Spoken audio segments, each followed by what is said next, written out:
Hello to everyone. देखिए ये भी एक अच्छा क्वेश्चन है। इसमें क्या है, ये होमोजीनियस डिफरेंशियल इक्वेशन में ध्यान रहे जो कांस्टेंट कोफिशिएंट में बदल सकता है, मतलब कोफिशिएंट इसके फिलहाल गिवन में वेरिएबल है, तो एग्जाम में विशेष ध्यान रहे हायर ऑर्डर की डिफरेंशियल के साथ में अगर होमोजीनियस फॉर्म में वेरिएबल कोफिशिएंट हो तो उसको अपन कांस्टेंट में बदल के सॉल्व करते हैं। मैं आपको इसका अर्थ बता देता हूँ। यहाँ पे थर्ड डेरिवेटिव है तो इसके साथ में एक्स क्यूब है,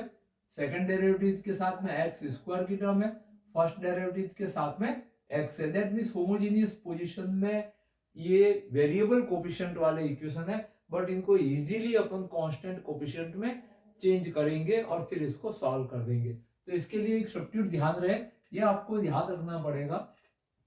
कि z of equal to log of x and implies that x is equal to e की पावर z। इन दोनों में से कोई एक सब्स्टिट्यूट काम करता है राइट हैंड साइड में। अगर log x का फंक्शन है तो सीधा ही z रख दीजिए। अगर ये cos ऑफ log x नहीं होता, सपोज x स्क्वायर होता, तो x की जगह पे आप e की पावर z लिख देते, दैट मींस e की पावर 2z हो जाता। तो ये दोनों सब्स्टिट्यूट याद रखिए। फिर उसके बाद x into D Y by D X है, इसको आपको बदलना है d में, और इस d का अर्थ क्या लेना है, डी डी जेड, मतलब नई वेरिएबल z के रेस्पेक्ट इसका कन्वर्सन है, वो आपको करने की प्रूफ जरूरत नहीं है, सीधा याद रखना है। एक्स स्क्वायर डी टू के साथ में, that means upon solve of z के रेस्पेक्ट करेंगे, दैट मीन्स इसका सी एफ पी आई जो भी आएगा उसके अंदर वापस z का वैल्यू लास्ट में फाइनल log x भी रखना होगा। पहले z के लिए जैसे अपन ऑर्डिनरी सॉल्व करते हैं वैसे ही सॉल्व करना है। सेकंड डेरिवेटिव को चेंज करना है d into D minus one में, और थर्ड डेरिवेटिव की टर्म है तो उसको चेंज करना है आपको d into D minus one into D minus two के अंदर, मतलब तीन फैक्टर होंगे, फोर्थ ऑर्डर की होगी तो इसी ऑर्डर में आपको रिप्लेस करना है। तो ये सब रिप्लेसमेंट इस इक्वेशन में अपने को लगाने हैं। तो देखते हैं, ये थर्ड डेरिवेटिव की टर्म है तो इसकी जगह पे आपके पास में आ जाएगा, और d का सेंस क्या है, डी डी जेड, मतलब ये जो y अब x के रेस्पेक्ट में सॉल्व हो रहा था वहां पे y है, वो सीधे अपन किसके रेस्पेक्ट में सॉल्व करेंगे, z के रेस्पेक्ट में। बट बेनिफिट क्या होगा इस कन्वर्सन से, यहाँ पे कांस्टेंट कोफिशिएंट की इक्वेशन मिलेगी। किस प्रकार से, तो देखिए स्टार्ट करते हैं। ये थर्ड डेरिवेटिव की टर्म है तो इसको हटा रहा हूं मैं, d into D minus one into D minus two, plus ये थ्री ऑलरेडी कांस्टेंट है, सेकंड डेरिवेटिव की टर्म है तो इसके साथ में d into D minus of one, plus first derivative की टर्म को d लिख रहा हूं, प्लस 8, और इन सबको मैं किसके रेस्पेक्ट सॉल्व हो रही है, y के लिए सॉल्व हो रही है, and is equal to 65 cos of log x। तो log x को आप z लिख दीजिए। तो अब ये नया मतलब जो y है वो सीधे z से कनेक्ट हो गया, मतलब z के रेस्पेक्ट सॉल्व होगा C F and P I. After C F and P I find करके, बिकॉज अपना z के अंदर सॉल्व हो रहा है तो z का वैल्यू वापस x में बदलने के लिए log ऑफ x रखना, ये याद रखना भूलना नहीं है। अब इसको थोड़ा सिंप्लीफाई कर देते हैं। तो यहां से देखिए अपने पास में क्या रिजल्ट आता है, d इंटू, पहले इन दो फैक्टर को आप मल्टीप्लाई करा दीजिए, तो यहां से डी स्क्वायर माइनस का 3d एंड प्लस का 2 आएगा, प्लस 3 इंटू यहां से इस d को मल्टीप्लाई कराएंगे, डी स्क्वायर माइनस का 3d एंड प्लस का d एंड प्लस का 8 of y is equal to 65 cos of z। अब इस d को भी अंदर मल्टीप्लाई करा देंगे, then d3 minus 3d square plus का 2d plus 3d square and minus का 3d plus d and plus 8 of y is equal to 65 cos of z। अब यहाँ पे देखते हैं 3d स्क्वायर से 3d स्क्वायर कैंसिल हो रहा है, और 2d प्लस का और ये 1d यहाँ पे, तो 2d और 1d ये 3d और हो गया, और ये माइनस का 3d, तो ये दोनों और ये टर्म भी कैंसिल हो जाएगी, तो आपके पास में इक्वेशन बचती है d3 plus 8 of y is equal to 65 cos of z। ये आपकी डिफरेंशियल इक्वेशन बची है। ध्यान रहे d क्या है आपका, डी डी जेड है, बट अपन C F P I same order में ही फाइंड करेंगे। तो अब आते हैं अपन इसके सी एफ की कैलकुलेशन के ऊपर कंप्लीट। तो सी एफ के लिए अपन इसका ऑक्सिलरी बना के सॉल्व करेंगे, तो अपन इसको d को m में रिप्लेस कर देते हैं, plus d is equal to right hand side को अपन क्या रखते हैं सी एफ के लिए, और सी एफ ए ही बना दी इसकी इक्वल टू 0। इसके रूट्स निकालने, तो देखिए m क्यूब प्लस 8 है, तो आप मैनुअली निकालोगे तो ये 2 का cube is equal to 0। A cube plus B cube की आइडेंटिटी से इसके factorisation m plus 2 m square minus 2m plus 4 is equal to 0 and therefore यहाँ से एक रूट का आपको m इक्वल टू -2, बट इसका आपके पास में इमेजिनरी रूट्स आएगा। आप इसको क्वाड्रेटिक फॉर्मूला, इसका फैक्टराइजेशन तो हो नहीं सकता, आप क्वाड्रेटिक फॉर्मूला लगाते हैं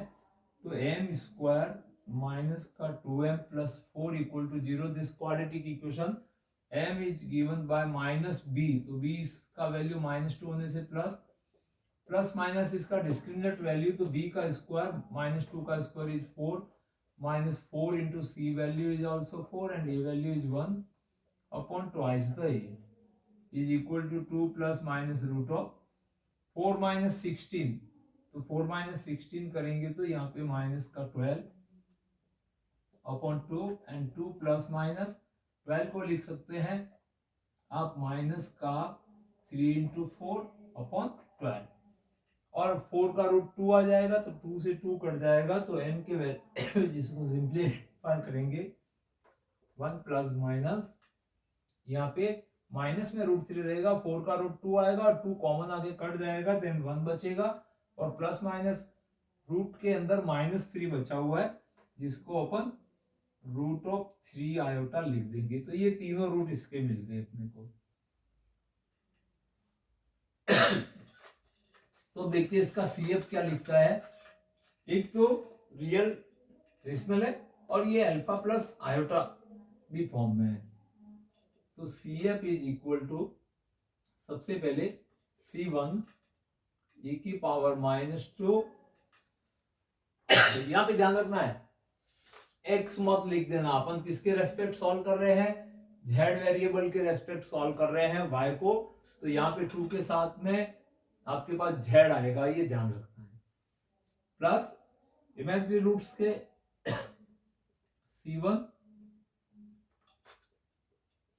e की पावर,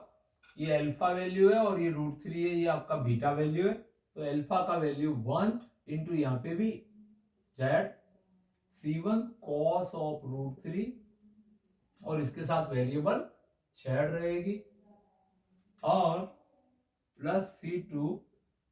साइन ऑफ √3 z। ये इसका CF आया है, बट ये z वेरिएबल के लिए आया है। अब z को वापस रिप्लेस करना है आपको किसमें, log x में, और कहीं पे एक्सपोनेंट्स है तो उसको x में।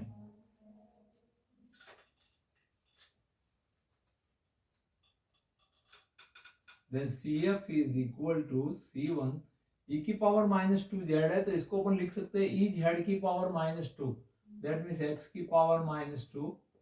प्लस e की पावर z को डायरेक्टली x लिख सकते हैं अपन, और यहाँ पे C1 cos ऑफ √3 z है, तो z को अपन लिख सकते हैं log x, तो यहाँ पे लिख दिया मैंने log of x plus C2 sine of, यहाँ पे भी √3 log ऑफ x। इसके एंगल की पोजीशन पे है, ध्यान रहे थोड़ा।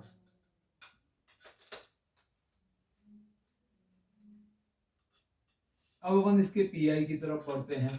Then PI is equal to 1 upon d cube plus 8 and 65 cos of z। जब ट्रिग्नोमेट्रिकल फंक्शन रहता है तो अपन f ऑफ d स्क्वायर को रिप्लेस करते हैं f ऑफ -a स्क्वायर से, और a इज इक्वल टू कितना है, यहाँ पे z का कोफिशिएंट आपके पास 1 है, that means f of d square को आपको रिप्लेस करना है f ऑफ -1 स्क्वायर, मतलब 1 का स्क्वायर 1 ही रहेगा, तो f ऑफ -1 में आपको ध्यान रखना है, मतलब पहले a स्क्वायर करना है, 1 का स्क्वायर 1 आता है और इसके बाद में माइनस लगाना है। तो इसमें अपन d क्यूब है, तो इसको अपन देखिए d स्क्वायर और d में चेंज कर देंगे, देन 1 अपॉन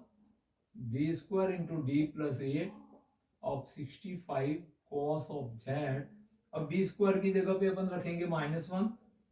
तो यहाँ पे -1 रखेंगे तो 1 अपॉन माइनस का d प्लस 8 हो जाएगा आपके पास, और ये 65 ऐसे cos ऑफ z। अब आगे वापस यहाँ पे डी स्क्वायर लाना है, तो इसको अपन मल्टीप्लाई कराएंगे। तो देखिए आगे क्या करना है, यहां से सपोज नेगेटिव कॉमन ले लेते हैं,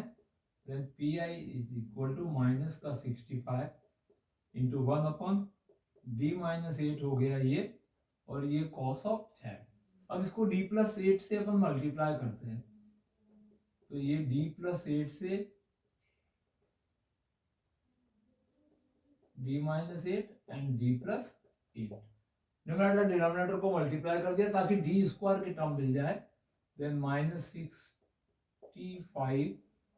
d plus 8 cos of z divide by d square minus 64। अब अपन d स्क्वायर की जगह वापस f ऑफ d स्क्वायर की जगह पे f ऑफ माइनस 1 रखेंगे, दैट मीन्स माइनस 1 पे ये माइनस 65 हो जाएगा, then minus 65 d plus 8 cos of z divide by ये भी माइनस 1 होगा और ये माइनस 64 होगा। तो अब देखिए अपने पी आई का वैल्यू क्या आ रहा है, then P I is minus 65 d plus 8 of cos of z, ये भी अंदर मल्टीप्लाई कराना है, यहाँ पे माइनस 65 आया, ये दोनों वैल्यू कैंसिल हो गए, अब cos z को अंदर मल्टीप्लाई करा दीजिए, तो derivative of cos of z plus 8 cos of z, और derivative of cos z is minus sine z plus का 8 cos ऑफ z आपके पास में आएगा। अब ये z के अंदर वैल्यू आया है पी आई, तो therefore P I is equal to z को कन्वर्ट कर दीजिए minus sine of log x and plus 8 cos of log x, because z is equal to log x था आपके। क्लियर? अब अपन अपना कंप्लीट सॉल्यूशन लिखते हैं, तो देखिए फाइनली अपना कंप्लीट सॉल्यूशन क्या मिलता है अपने पास में,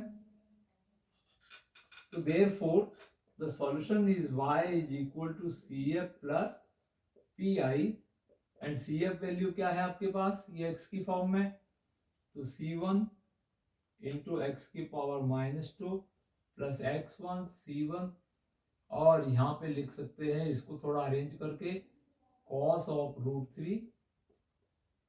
log of x and plus का c2 sine of root 3 log of x and plus का पी आई, तो पी आई वैल्यू भी अपन को आगे लिखना होगा,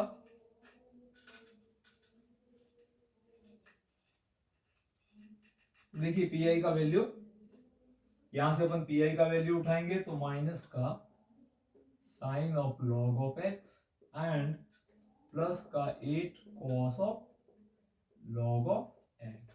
तो इस तरह से अपने पास में कंप्लीट सॉल्यूशन जो है इसका general solution y is equal to this value. तो ये होमोजेनियस इक्वेशन था हायर ऑर्डर का, जिसको अपन ने कांस्टेंट कोफिशिएंट में बदला, जिसका सब्स्टिट्यूट लिया था z equal to log x या x equal to exponents, and first derivative को इससे इसके जो रिप्लेसमेंट बताए गए थे वो याद रखिए। इस टाइप की क्वेश्चन भी कभी कभार एग्जाम में आ सकती है, एंड आती है तो ये नेचुरली मान के चलिए कि आपके सेक्शन सी के अंदर आती है। तो ऐसे क्वेश्चनों की प्रैक्टिस करने के लिए, जानने समझने सीखने के लिए चैनल को सब्सक्राइब करिए और अपने सभी फ्रेंड्स को शेयर करिए। Thank you watching this video.